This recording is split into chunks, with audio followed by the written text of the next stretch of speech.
is a beginning point. This is the beginning of the rest of my life.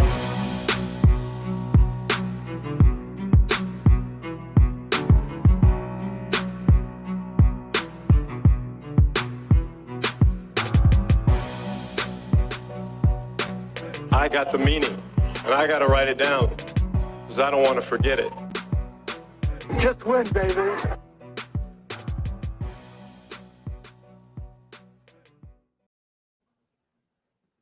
And welcome back to the Gold Jacket Podcast with me, your host, as always, Gymnastic. And with me, as always, is my co-host, Connor Donald. Connor, man, how you been? I am great. That was the smoothest transition ever, except that you're frozen on my screen. So, I mean, we're getting there. We're getting there. I thought I lagged at the beginning. It was all right. No, we're all good though. No, I'm good, man. I'm pumped for this episode. Got my first vaccine today, so things are good, feeling good. So, but we got an awesome guest tonight. Speaking of vaccines, it's going to be all about medical stuff today. We're going to talk about all those players coming back from injuries after the weird COVID season, and we are bringing on from the Fantasy Points crew their medical analyst Edwin Porras. Edwin, how are you doing? I mute myself there. Sorry. Yeah, I'm doing well, man. I'm glad to be back with you guys. I'm excited to discuss some of these injury situations and ready to get out of the grind of this residency I'm currently in. It's a nice break, so I'm ready for it. Yeah, congratulations on getting that done. And I know originally I asked last week for you to come on, and you had an anniversary, so you've been a busy man. Hopefully that went really well. I know it's hard to pass us up, but I'm sure it was well. Yeah, I had to say, I really love you guys, and you mean a lot to me. And it was a close second, but I had to choose my wife on that day. So I really hope you're not offended by that. Don't cancel me. I had to choose my wife. No, it's all good, man. So. Exactly. We will take being canceled anytime over that. Trust me. But let's dig right into it, because I put together this massive show sheet and I promise to try and shrink it up for you. So let's start with, I kind of want to start with just some basic questions about just surrounding injuries and stuff in the NFL. And I promise we won't bring up the word injury prone. I know how much that offends you, so we will just avoid that. We did a nice two-parter on that, actually. I did. But my first question is, for fantasy purposes, when do you call a player an injury liability versus when do you consider purely just bad luck? That's a good question, man. I think that it really comes down to the individual. You can't just blanketly say, oh, this person's injury prone, this person isn't. But you can look at two basic rules, and I won't get long-winded here. Okay, you have to choose between a player who, for example, has had really obscure injuries. You have to look at that player, look at their obscure injuries, and say, was this fluky or was this not? Well, how do you do it? Okay, James Conner coming out of college. He tore his MCL and needed surgery. That's less than 5% of players in the NCAA tear their ACL and need MCL surgery. I'm sorry, I said ACL. Need MCL surgery. Okay, so that's the first thing. Look at their fluky injuries. Then he comes into the league, has a high ankle sprain. That's a connective tissue injury. Okay, now he's on your list. He's missed games in college. He's missed games in the pros. Coming into his third year, you have to be skeptical of him. And then sure enough, in 2019, he had an AC joint separation. Then he had, I think it was like a contusion of his thigh. Lo and behold, he had another ankle sprain in 2020. So that's the type of player that you have to track. And it's not always black and white. But you do have to look at the short answer here is look at how many games they missed in college. Did they miss more than 7 games, or did they miss less than 7 games, fewer than 7 games? Because the 7-game sort of average is what you're looking at for a rookie coming in. And then there's obviously a ton of context to apply. But when it comes to rookies coming in, for example, did they miss more or less than 7 games? Because 7 games is sort of the cap according to the literature. I love that answer. That's a really good answer. I like that. I'm going to reference that later on. The guy that we're going to talk about near the end of that show sheet. Perfect. Yeah. So I kind of wanted to talk about players here. So Connor, if you want to ask the general questions, that's cool, man. Because like I want to get into players. I want to get into really. There's two big guys I really want to get into: a quarterback and there is a running back that I want to talk about. Absolutely. I'll wrap these ones up as quick as I can. Then, what injuries do you find are the most debilitating to a player's fantasy value? What should you be looking out for if they're coming out of college and they've had this injury before, and you should be more skeptical of that player, or even if they do it in the rookie season? You know, you really bring something up that makes me hesitate. I'm a little nervous every time I see somebody fade a player because, quote, I was burned by him. That's if there was a way that I could say not to do it. If I were to say, is there a wrong way to view injuries? It would be fading players based on emotions. Chris Carson comes to mind, right? Everybody's always talking about Chris Carson's injuries. Chris Carson has played a large majority of his games, right? Up until last year, I think that he'd played a pretty big chunk. And he just happened to have missed games when you needed him, right? Keenan Allen is the same thing. Keenan Allen, like last year, did a kidney, tore an ACL, did all kinds of crazy stuff early in his career. Now he's fine. So you have to look at these players from a perspective of an objective criteria. And what struck me to say that was because you said, what do you feel is a catastrophic injury, not a catastrophic injury?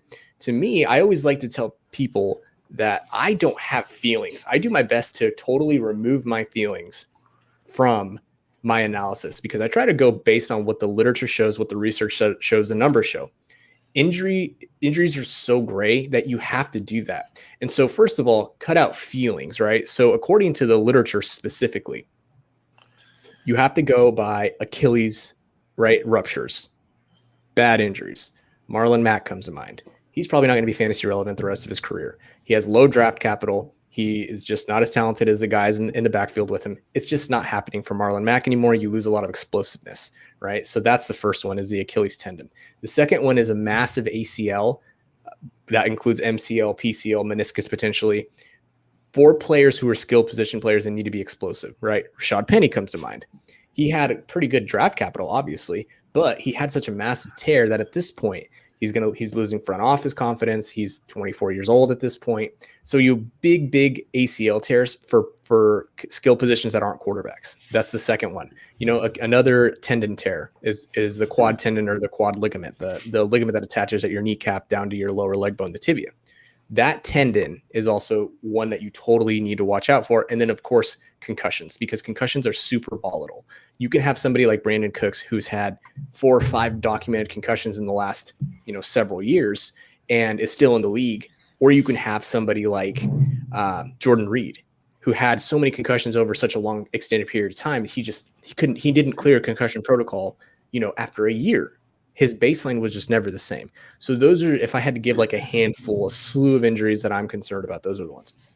Yeah, I really like that answer because that's a big one. Concussions often we don't think of all that much, but like a guy like Jordan Reed had his career completely destroyed because of that. And like I know from just like as a hockey fan too, like those concussions are huge. Like as a Flyers fan, Nolan Patrick, he went through concussion after concussion, and then he had entered into this time of these major migraine issues and stuff. So we often forget about those ones and think about the tears and stuff, but concussions are definitely a big one too. I like that.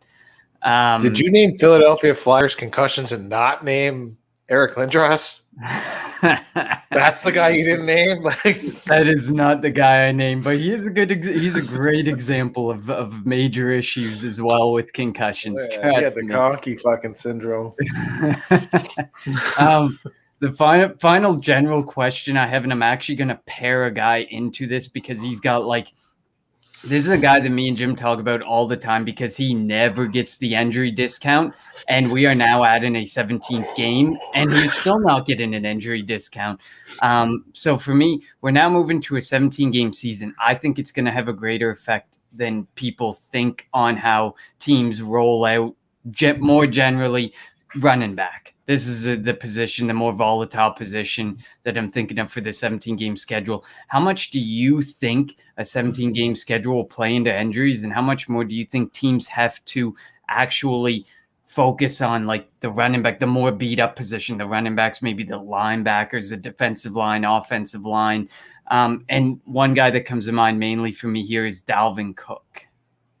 Yeah. Okay. This is a great question. So there's probably a correct answer. There's an objectively correct answer to say injuries will likely be affected by an X amount, because what you're doing is you're increasing the athlete exposures. Athlete exposures is how you track exactly what it sounds like, how often athletes are exposed. Every exposure or athlete exposure per game leads to a certain number, right? If you have a 11-man roster, 2 teams play each other, that's X amount of athlete exposures. Every injury under the sun that you can think of because of that 17th game will inherently increase the statistics for more injuries. Now, predicting which injuries those are going to be, couldn't tell you. How teams manage it, couldn't tell you. But what I can say is that adding a week at the tail end obviously won't make a big difference leading up to week 17. But if you think by week 17, NFL teams are beat up, at the end of week 18, it's going to be terrible. It's going to be more than likely something, where you're getting starters that might sit week 17 and 18. You're getting starters who maybe are out for week 18 that you're anticipating weren't going to be out. Like we don't know how teams are going to manage this yet. But again, to going back to the original question, the answer is injuries are going to go up. There's no way around it. But we also don't know how teams are going to manage it yet. So the tail end of seasons are just going to get dicier and dicier.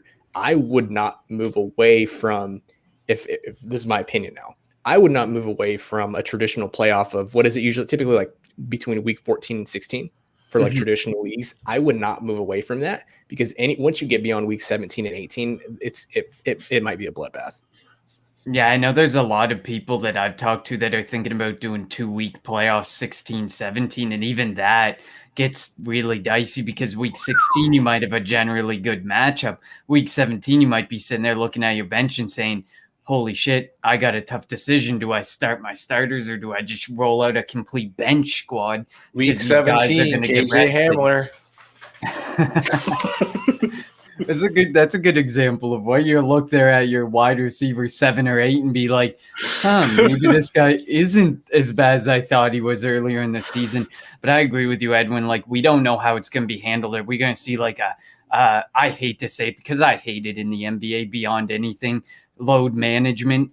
Are we going to see this type of thing come up with like the running backs with the more beat up positions, with the more injury liabilities, like a guy who's constantly getting hurt or constantly on an injury report? Like there's a lot of guys like who people call injury prone, but they just show up on injury reports all the time because they're beat to shit, And you did ask about Dalvin Cook. A great example for this specific question is Dalvin Cook, because when it comes to athlete exposures, like, yeah, you worry about strains. Yes, you worry about, rolling your ankle, generally benign injuries. But when it comes to athlete exposures, we know that, for example, shoulder dislocations increase with athlete exposures. Concussions will increase with athlete exposures. Dalvin Cook made it through the 2020 season without completely dislocating his shoulder, which is great news. Going into the 2020 season, I was super down on Dalvin Cook from a relative perspective, because the data just objectively shows this thing's got like a 40% chance of redislocating and him missing time again. I, in retrospect, maybe shouldn't have faded as hard, but the right process, the right move was to fade Dalvin Cook behind Kamara, CMC, and Barkley. That was the right move. I still think to a certain extent it is the right move. He is a year removed. He hasn't had a dislocation that we know of.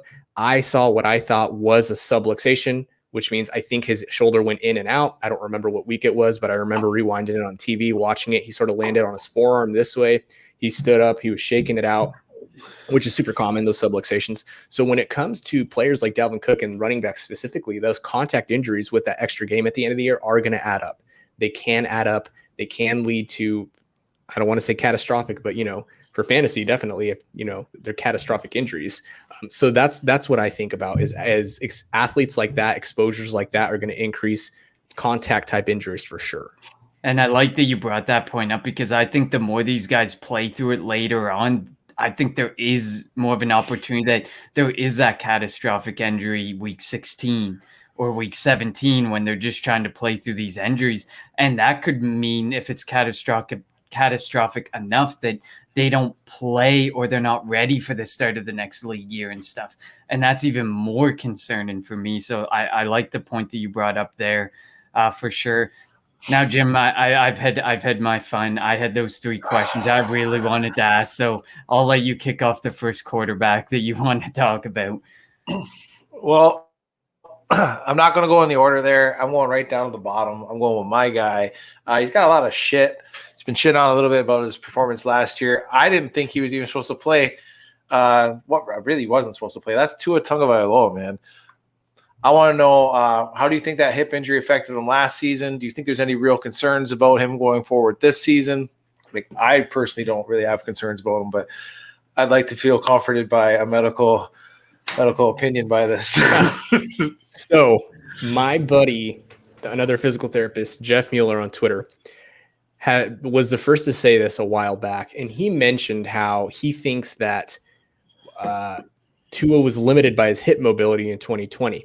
I haven't dug into the film the way he has, but I tend to agree, because if you want to go back and talk about tiers of catastrophic injuries, what happened to Tua was pretty darn near in this, close to the first tier of catastrophic injuries. It's a bad injury.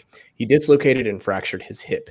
The entire joint came out of its socket. They had to go in there, reconstruct it, put it back in, fix it up. That is something that's going to help, it's going to hurt a mobile quarterback, right? And so until he's out at the speed of the NFL, testing the hip, using the hip, it could affect his internal and external rotation of the hip when he's throwing the ball, his mobility, how quick he is, how confident he is on the hip. And he wasn't bad. Tua got a lot of crap, like you said, but Tua came in as a rookie and did average. And how common is that, right? Like, how high is the bar these days in today's NFL for a rookie quarterback to step in, be average, and then get shit on, like you were saying? How common is it? Like, the bar has to be outrageous. Like even 10 years ago, thinking about a rookie coming in and starting, the bar was so low, there was nowhere but up. And most of the time they still didn't even meet that bar. So another year under his belt, another year of confidence in that hip. The remodeling phase is over in that hip. It's totally healed. At this point, I think that he's probably working on any hip deficiency he might have. I would assume so. If I'm not out on Tua, I won't say I'm like, oh yeah, this is going to be the year where Tua shows, everybody, proves everybody wrong. But if it's going to happen for Tua, it's going to happen this year. And the hip shouldn't be something that limits him. The hip shouldn't be the reason why anybody fades Tua. So I also had a thing there with Tua last year. I had a bit of a theory. I thought that the Miami Dolphins bye week readjustment, where their bye week got pushed back, like pushed early on in the season, I think that had a little bit of effect on him. Like, I always thought their plan in the season was, because I think their original bye week was like week 12. I always thought his original plan was to come in week like 13 or week 14, whatever it was after that bye week. They get the bye week.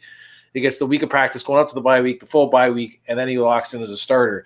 Because he walked in, I think it was week 7, week 8. It was after their bye week, but their bye week got pushed forward in the season. I wondered if that had anything to do, and maybe he wasn't 100% ready either, right? Like, no, yeah, I definitely don't think that he was 100% once he started. The plan for him all along was going to be to bring him in later in the season.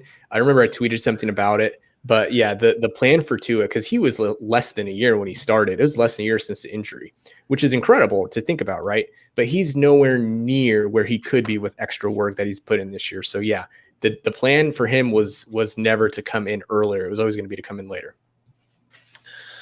Love it. So on from Tua, let's talk about another big name rookie QB. There was a big discussion on 101, right? Was it going to be 101 going Joe Burrow, 101 going to be Tua? So both of them, either had a significant injury that they were working off of coming into the season, or suffered a major injury because of that horrific offensive line. Reports are he's supposed to be good for week 1. I'm not really 100% confident in that. What do you think? Do you think that timeline fits a traditional ACL tear? The reports are one thing. His progress in the tissue healing are another. Objectively speaking, the fastest that Joe Burrow could come back, or any athlete could come back from this injury, objectively speaking, is 9 months in all reality. He had a partial PCL rupture, at least partial, MCL, meniscus tear, ACL. And I would not be surprised if he had a patellar fracture as well. The minimal timeline for that, for an injury like that, is 9 months. So we're sitting here, he had surgery in December. So we're sitting here January, right, would be month 1, and then to September, month 9. The NFL season starts, I think, the third week of September. And the bare minimum time frame that any surgeon or physical therapist would recommend an athlete come back is 9 months after something like that. Now, you also have to meet other criteria, which is what I want to talk about what he said today. Today, he came out and he said he's about, quote, 80%. I think he let us in on a little secret that we would love to know more about, but my assumption is he might be, because there's no way he's 80% timeline-wise. The 80%, he's like, if that's the case, he's like 65% if we're doing just pure timeline. But there are also criteria he has to meet. The criteria that he has to meet are at least most surgeons, at least 90% of a single leg hop test, which means he can literally, what it sounds like, he can hop a distance that's at least 90% of his other leg, and at least a 90% strength rating with an isokinetic machine. Those are the criteria where the surgeon will say, okay, cool, now you can do basically anything you want. And at that point, that's when Burrow would be good to go, right? So they're also talking about how the preseason, they're still on the fence about the preseason. They don't know if they want to put him out there in the preseason.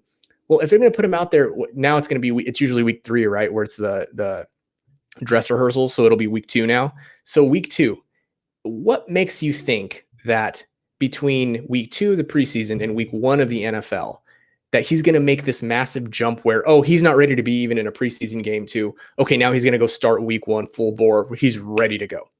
What I'm trying to say with all this is that if you add it up logically with what we know and the information we have available to us, the timelines where we think he is because of the functional criteria he might have just given us, it just doesn't add up that it's a slam dunk that he's going to be ready for week 1. But of course, the thing is, everybody gets obsessed with like, oh, he's saying this, he's saying this, he's saying this.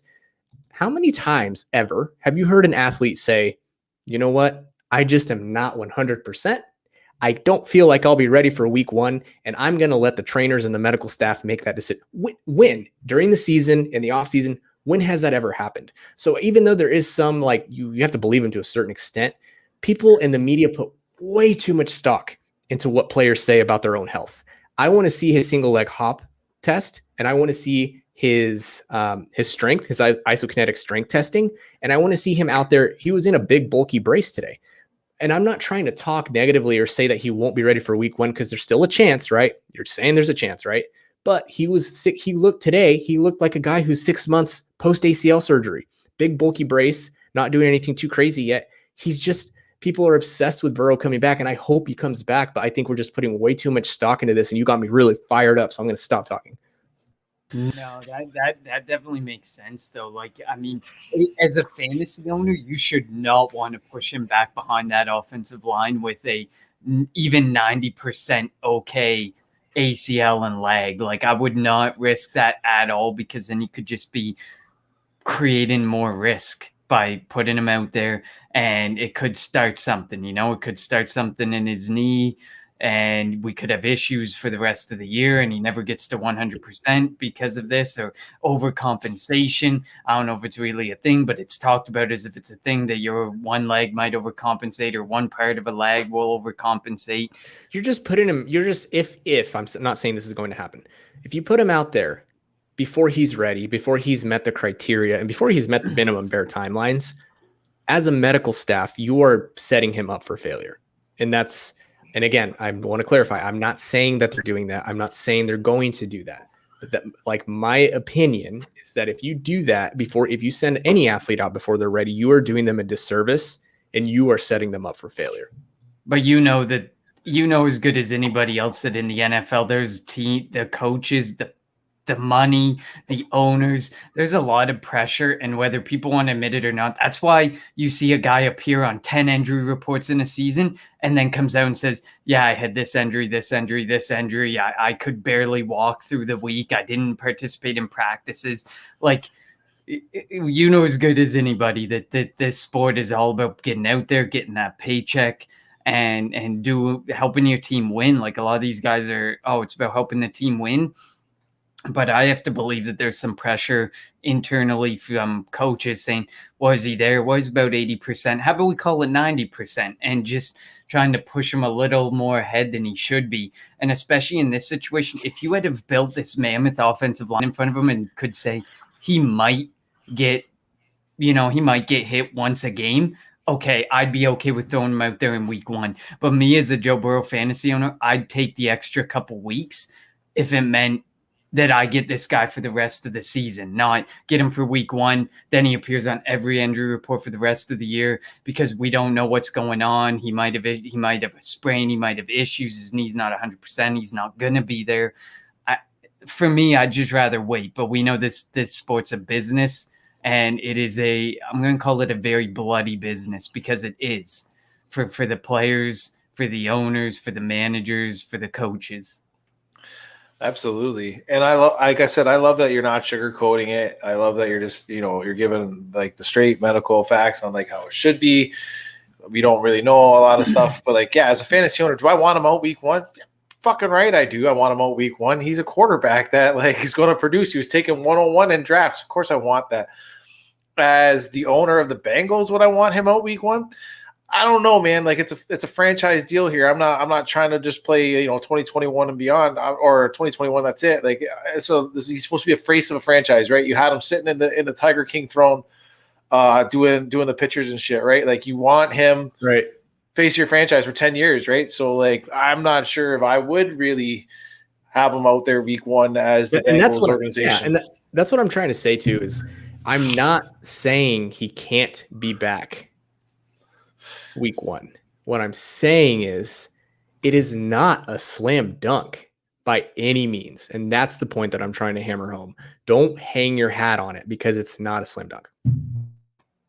Definitely. I agree with that. We'll move on to the final QB we have on the list. This one is not a rookie.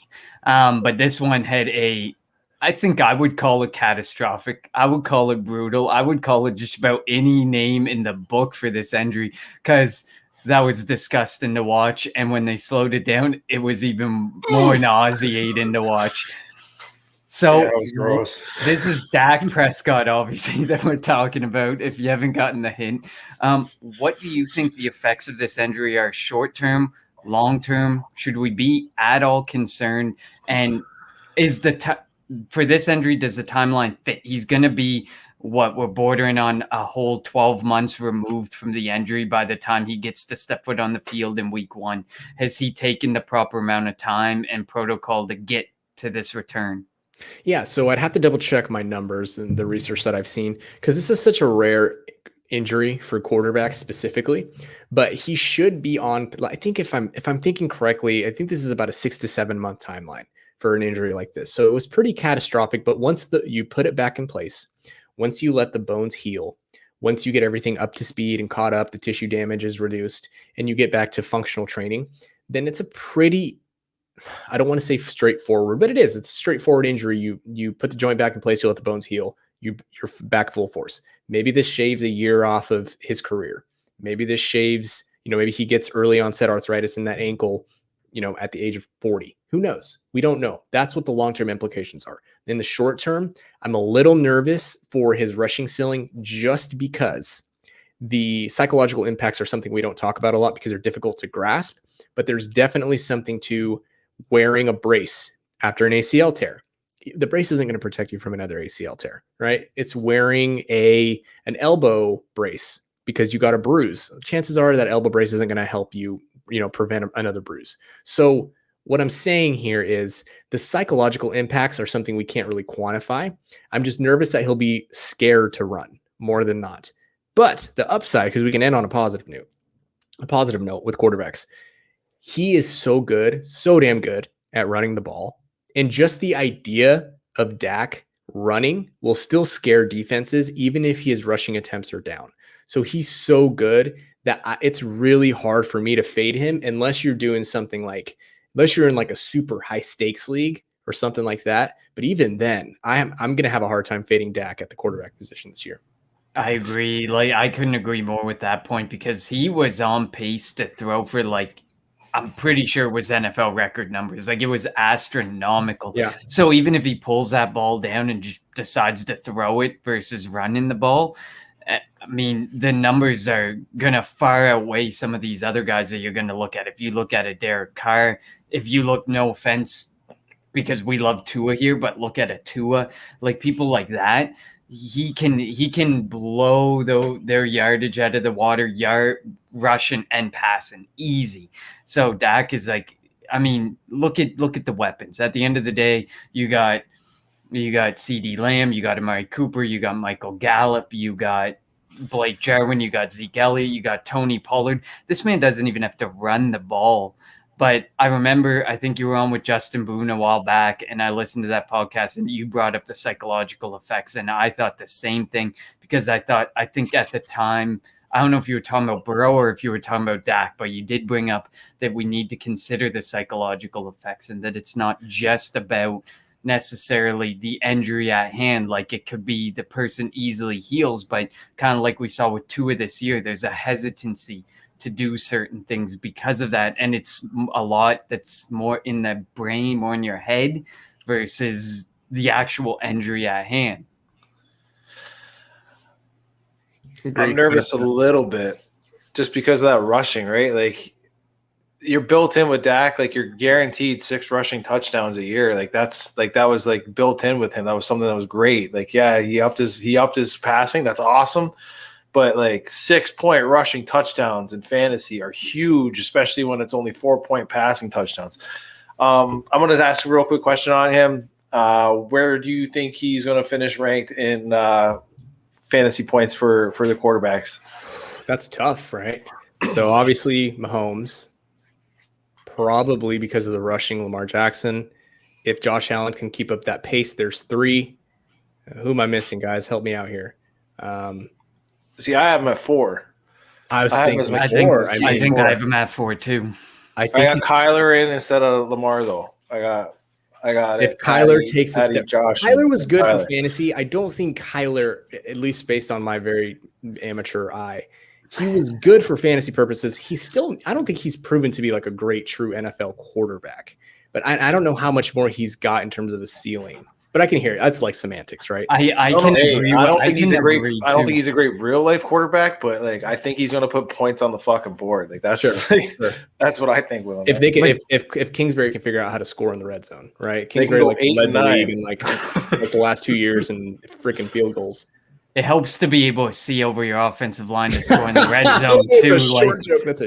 It's getting a little tougher there. But no, I agree with you, Edwin. Like, how much more of a ceiling is there if the guy doesn't learn to, like, yeah, we love him because he rushes like crazy, but how much more can you do from the throwing perspective?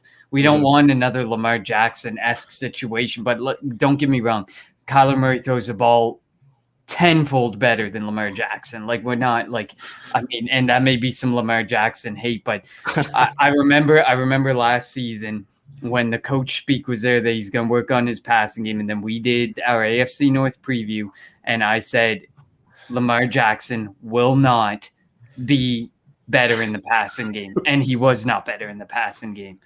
To be fair, they don't throw that much anyway. And him and Ryan Tannehill had very similar pass. He was actually better than Tannehill in a lot of advanced statistics. But Tannehill was consistent. You know, you could like if Tannehill was going to throw the ball, he was reliable to do it.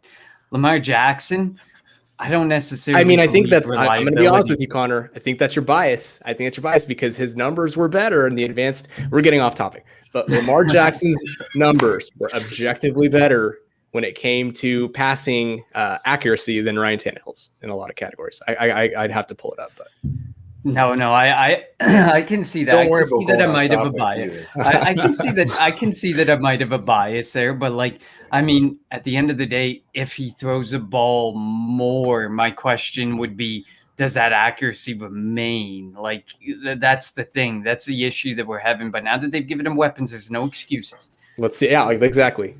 So if he can, he's got Rashad Bateman, he's got Taylen Wallace, he's got Marquise Brown, he's got Mark Andrews. Shit or get off the toilet, right? 100%. 100%. But let's move into we'll move into the running backs. And I think the biggest name, well, there's debatably two names, but I think we'll start with the RB1, the clear-cut RB1 for me, and that is Christian McCaffrey.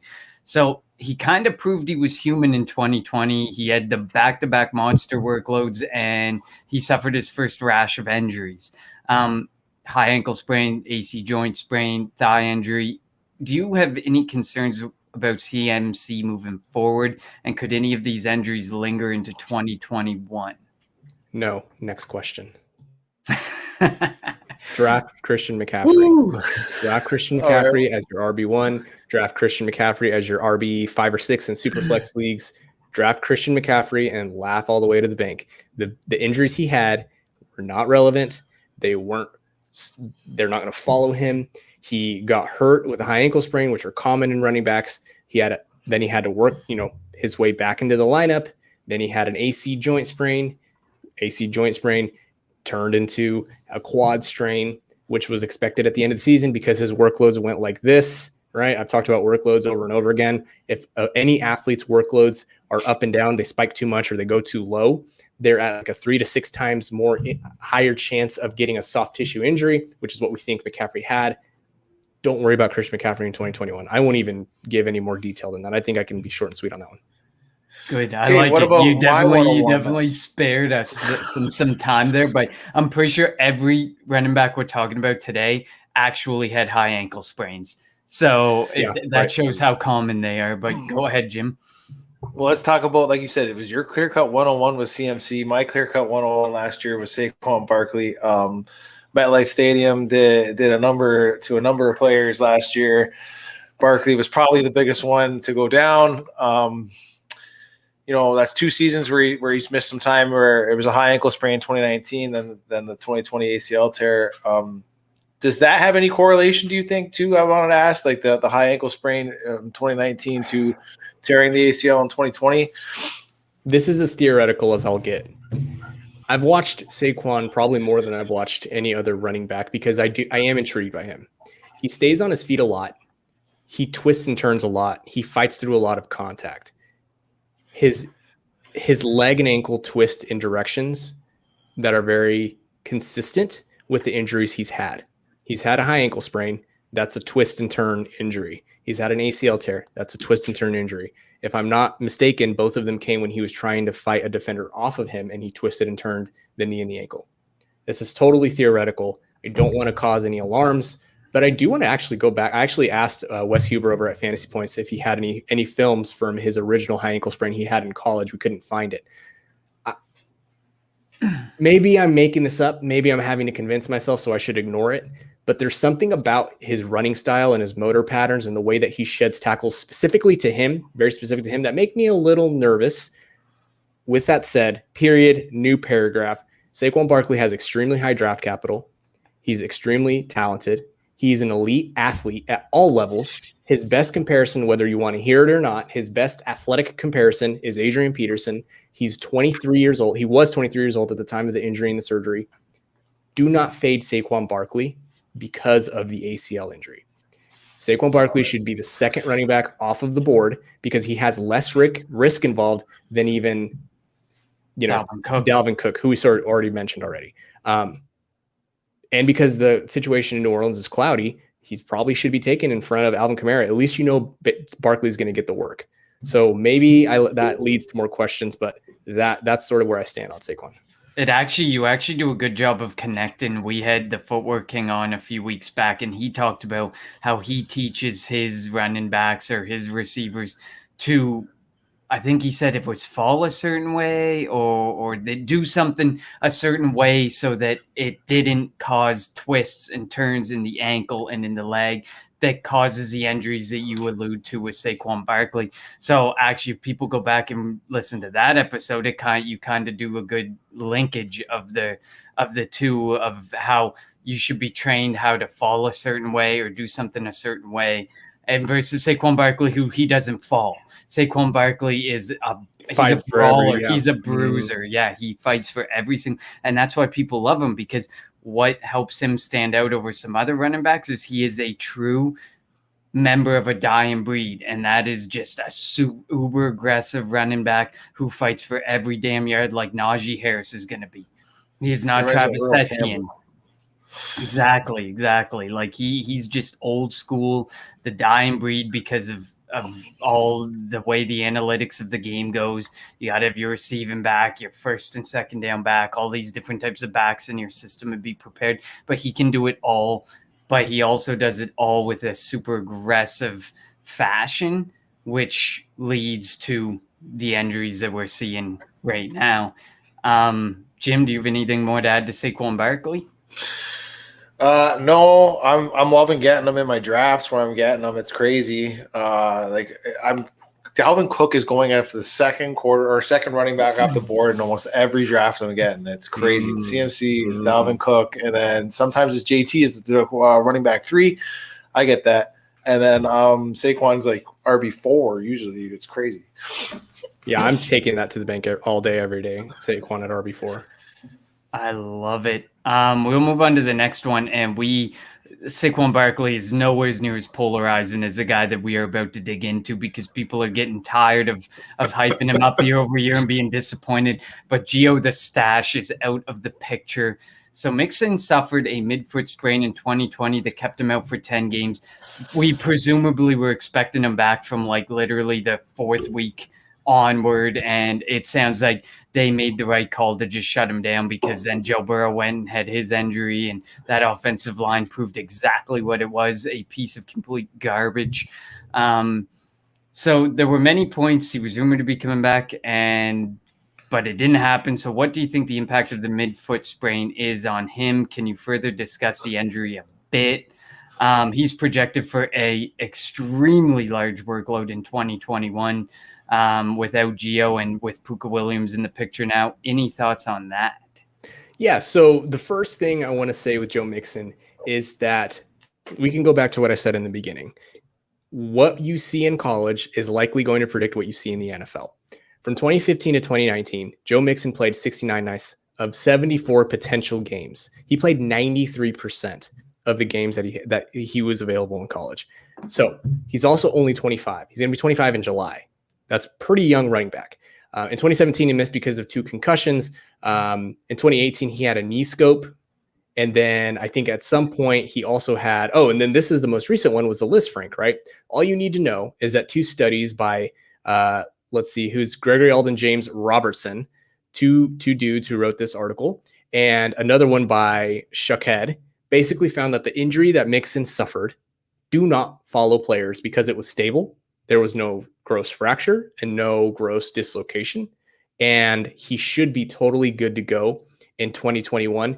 If you have workload concerns, fine. If you have offense concerns, fine. If we think that Burrow isn't back by week 1 and you want to fade him because of that, that's fine. But the bottom line is you should not fade Joe Mixon because of 2020 and the injuries that he's had since 2015. That is music to my ears. That is good. I am a big Joe Mixon believer. I was a little bit concerned as I've been hyping him up for 4 years now. And he's always was falling short of my hyped expectations, right? Even if he finishes, say, RB12, he got hyped up to be taken as RB5, right? He gets pushed down to RB12, he finishes like RB16. Like it's very, very, very tricky with him, right? You always seem like you got to reach with him. I'm sticking it out with them. It seemed like last year, it just seemed like they didn't really care at that time. They knew they were going to get a shitty pick. They knew, or a shitty team. They knew they just get a better draft pick, shut everybody down. Didn't really give a shit, right? Like just save your players. So I'm hoping this is the year. You know, people fade them, 5th-year breakout. Absolutely. RB2. Do you guys? I only have let's see. Few more minutes. Do you want to do like a rapid fire through the receivers? That way we can get through them all. Absolutely, yeah. Well, I think there's like 3 main ones that we'll dive into, and then I know that Jim wants to ask you about one rookie in particular. Okay. So let's start with Kenny Galladay. I know he suffered from a hamstring strain, hip injury. He got paid. He's going to New York. He's going to take on a massive load there with the New York Giants.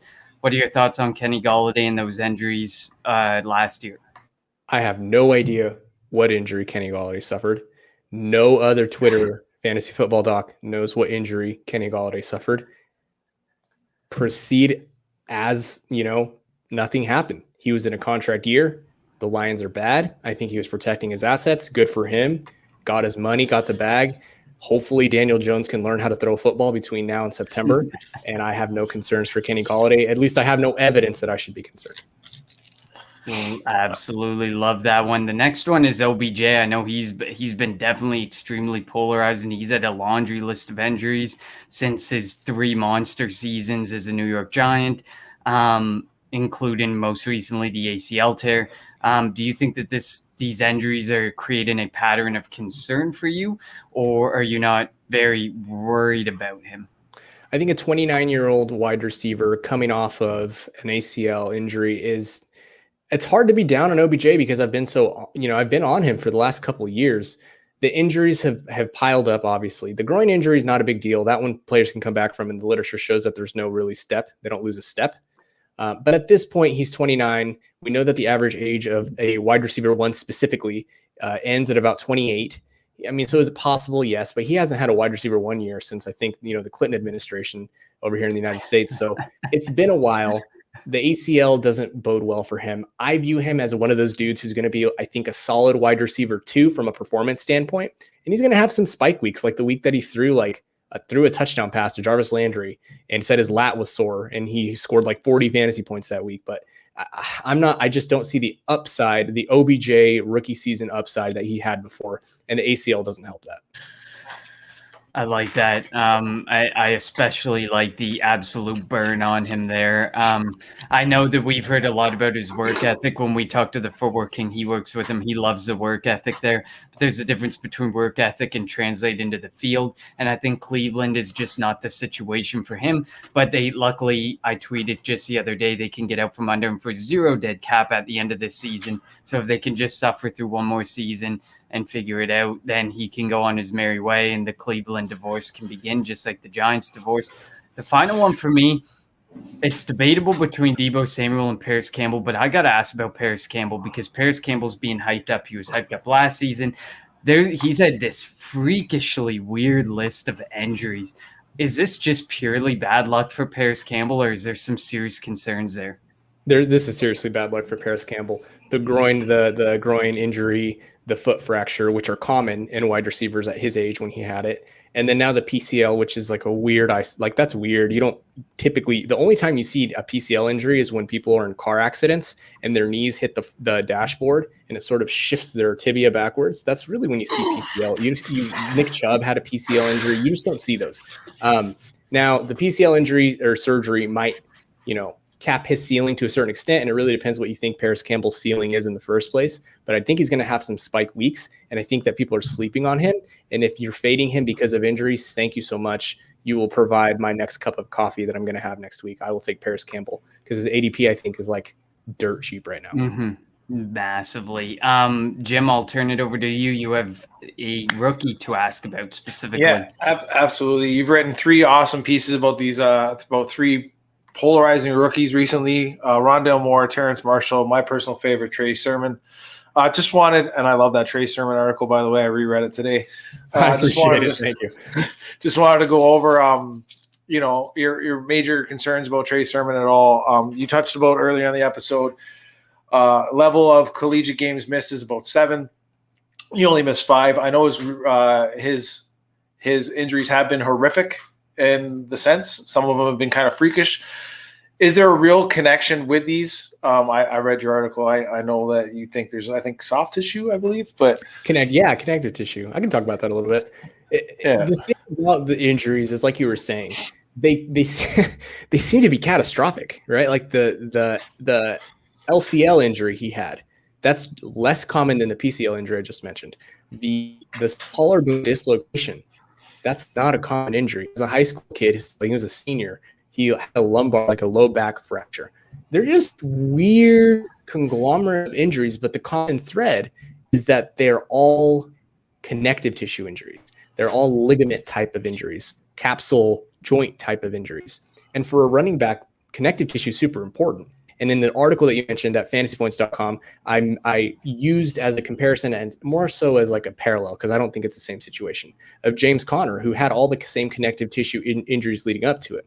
And in theory, theoretically, this is where the context inserts, where, like I was mentioning earlier, in the 7-game average of missed games that players suffer, you get the 7 games, but then you have to apply the context to each individual player. Even though he only missed 4 total, the year that I'd have to go back and look, the year that he tore his ACL, if it would have happened in week 5, even, he would have been above that threshold. So there's some context to be had about Trey Sermon. He's a 3rd-round pick, right? We know that at the very least, he's got a chance. I think it's about a 12% chance.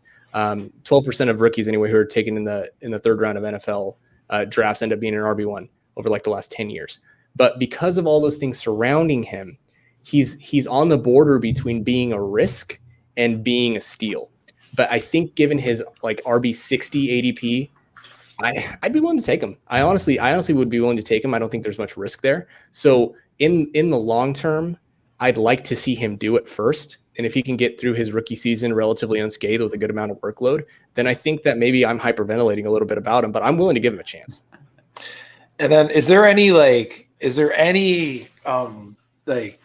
immune deficiency or anything that would correlate with a human's like connective tissue injuries like that? Like, again, like they're not in the same area, but you did mention like it's all connective tissue. Is there anything that can lead to that?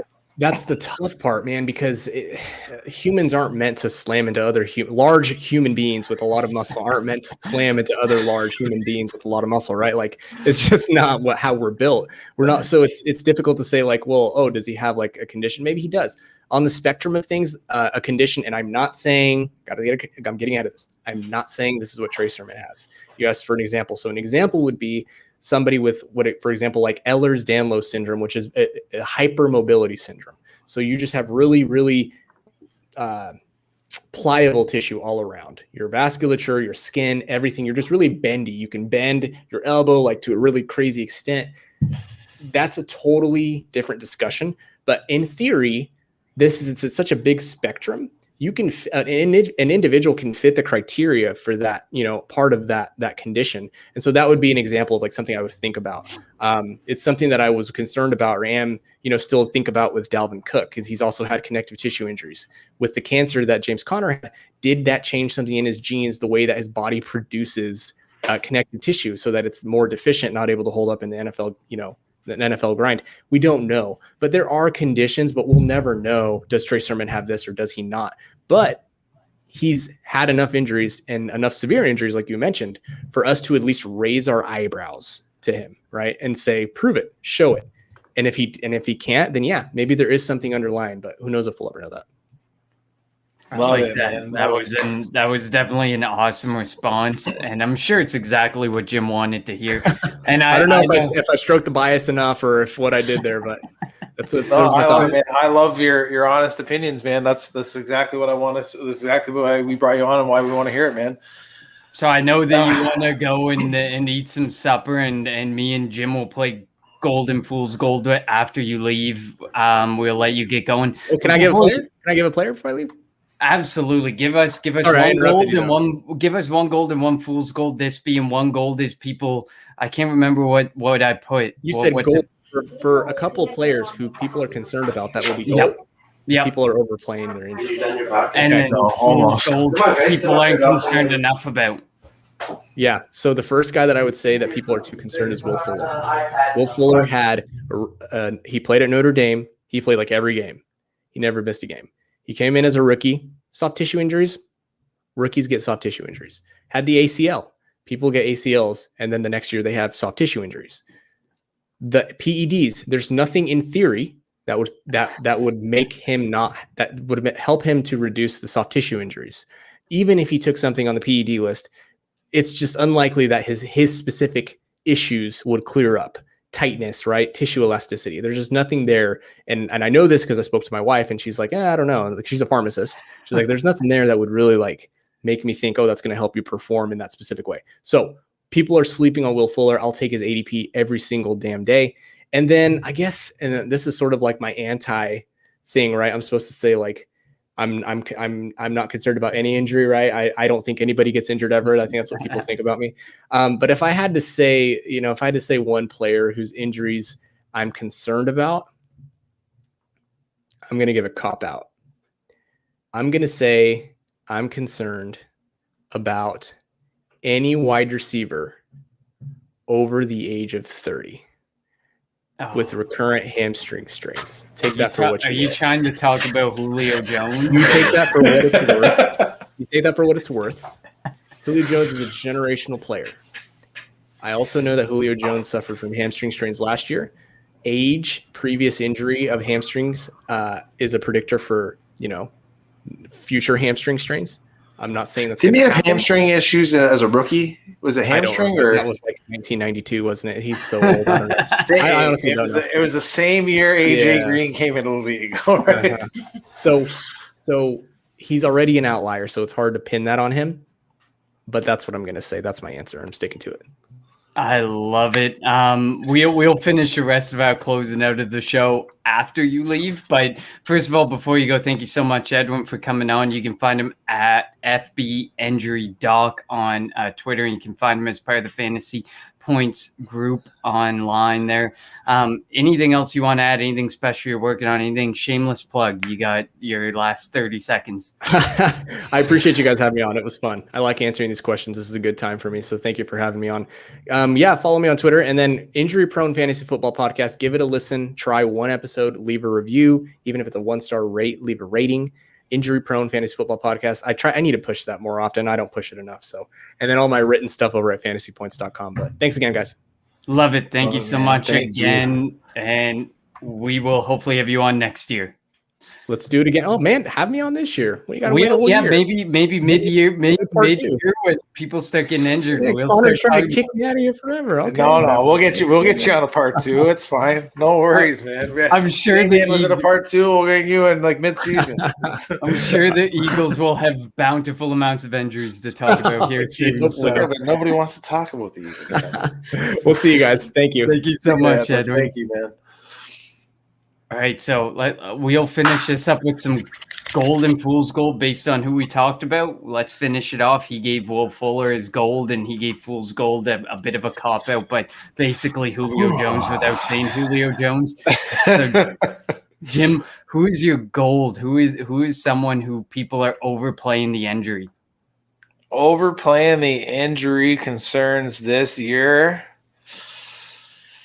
I think it's my man Tua Tagovailoa. That's what I think, man. I'm getting them pretty cheap. A lot of places I'm able to flip. Just trying to even think about it. I think I flipped Ryan Tannehill, and I got who apparently did worse than Lamar Jackson in advanced passing metrics, but I ended up trading him for Tua and a couple draft picks. You can get them cheap. I might be holding the bag next year, but I think I'm getting return on investment, and I think people are way too scared for a guy that wasn't supposed to really play last year. So for me, it's Tua. Yeah, I mean, if I look around at the injuries that we've talked about and stuff, I think I got to go with Tua as well, because I think the people overreacted. That's a tough thing to come back from. This man broke, fractured his hip, full on. You heard it described earlier in the episode by Edwin. That does not sound like something that you want to come back from. And after you watch Dak Prescott with his hip workout, and then you talk about this dude doing that to his hip, man, you need a hip a lot more than you think as a quarterback. And Tua, obviously, we talked about the mentality thing earlier. I think that mentality sets in. I think that's why Brian Flores, at the time, we were like, oh, Brian Flores is just pulling him out for Fitzmagic. Maybe he's pulling him out just to protect his mental game. Maybe he wasn't pulling him out because he wanted some Fitzmagic. Maybe he just wanted to protect that mental aspect of his game and say, it's okay, man. Don't worry about it. I got you. So I think I have to agree with Tua. But I also think we both have a slight, ever so slight bias, because we both call him the QB1 and want him to surpass Joe Burrow really badly this year, which yeah, I do. I want to see Burrow succeed too. Don't get me wrong. it's just an out. Like I've said before, man. Like Burrow's season was an outlier, so Tua gave me more leading up into the NFL. But another thing I gotta really go with now is like NFL performance. Okay, yeah, Burrow got hurt, so now they're kind of like on a level playing field. Well, actually, I think Tua's a little bit ahead because he's ahead in his injury, right? So, he just gave me more consistency leading into the NFL. That's why I always had him ahead of Burrow. And, well, I think his team's a little bit better too now, built around him. And, like, the Dolphins have shown they're building around him. That's not, look over your shoulder now. We got a veteran in here that's going to take your job that's been here for 17 years around the league, or another flashy rookie behind you, like – that I think is the worst thing for mental aspect on a young quarterback is having to look over your shoulder, wondering like, is that interception what just cost me my chance? You know what I mean? You got to have that. You got to have a mentality where you just kind of forget it. Throw a pick.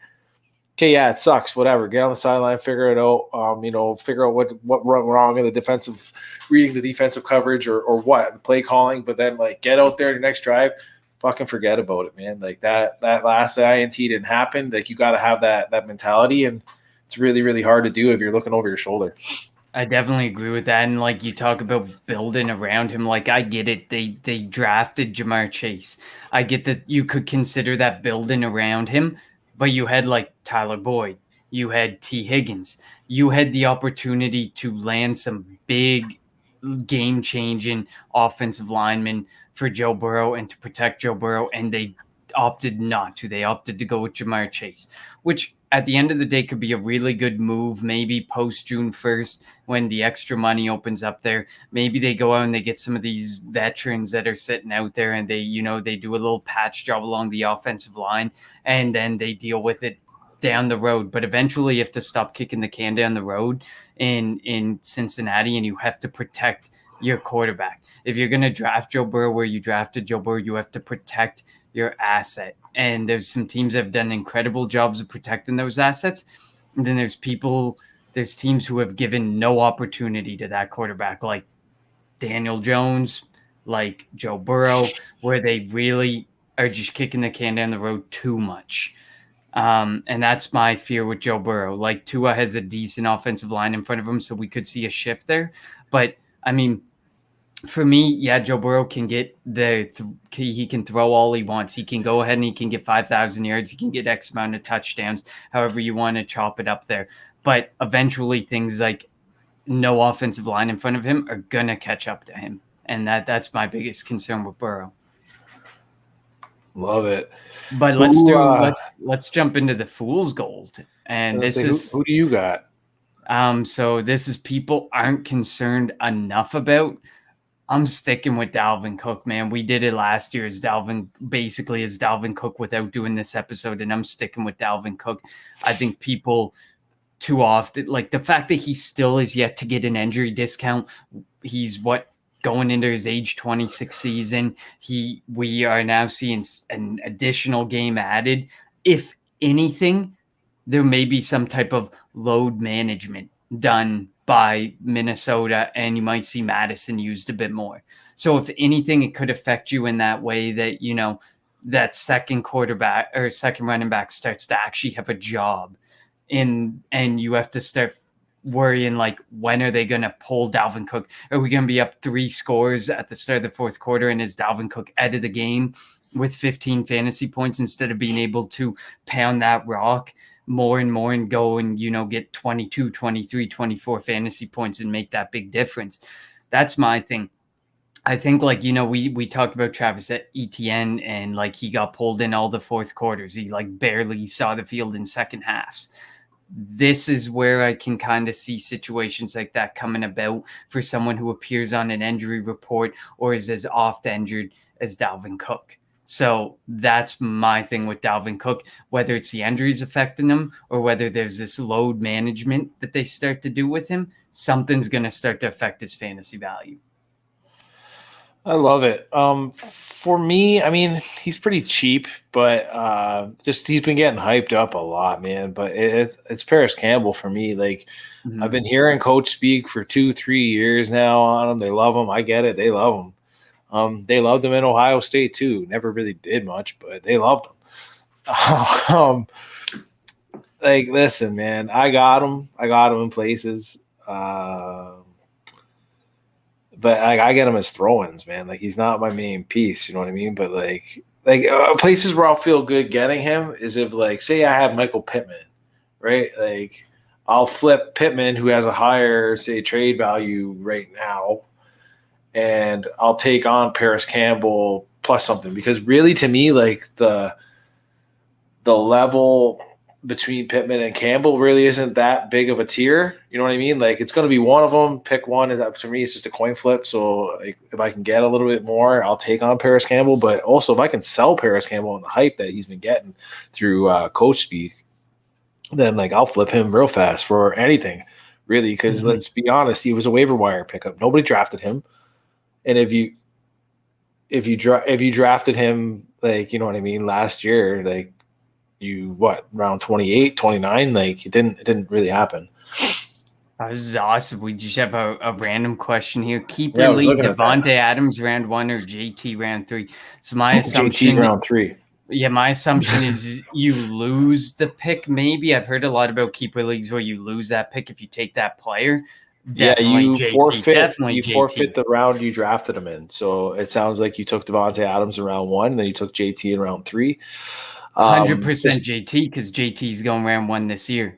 Yeah, it has to be JT, just based on the scarcity of the position too, right? Like, JT is a workhorse back. Yeah, they brought back Marlon Mack. I think that was more to do with the fact, to do with the 17 game schedule and load management. So I'm going JT. You take another swing at running back and with your first round pick. Hopefully, a couple other guys have lost their first round picks, because they're keeping a couple first round running backs that they've taken. Maybe you get a swing at Najee Harris. Who knows? The depth of the position at wide receiver, you can get studs later on in your draft. They're gonna be falling. They're gonna be hitting, and then trade too after, when your roster's full and you got, like, say 6 guys over roster. Start pulling the 2 and the 3 for ones, right? Where you're gonna package, like, your Paris Campbell, your OBJ, and I don't know, maybe even a Paris Campbell, OBJ, and you try to flip it for a Julio because there's a discount there, right? And, like, just get a 2-for-1 deal on that. That's a big thing I do right after drafts, right? Like, I can't walk away with all my draft picks, so I start consolidating them, right? Taking a couple bench players or a starter and a bench player and trying to upgrade that one starter position.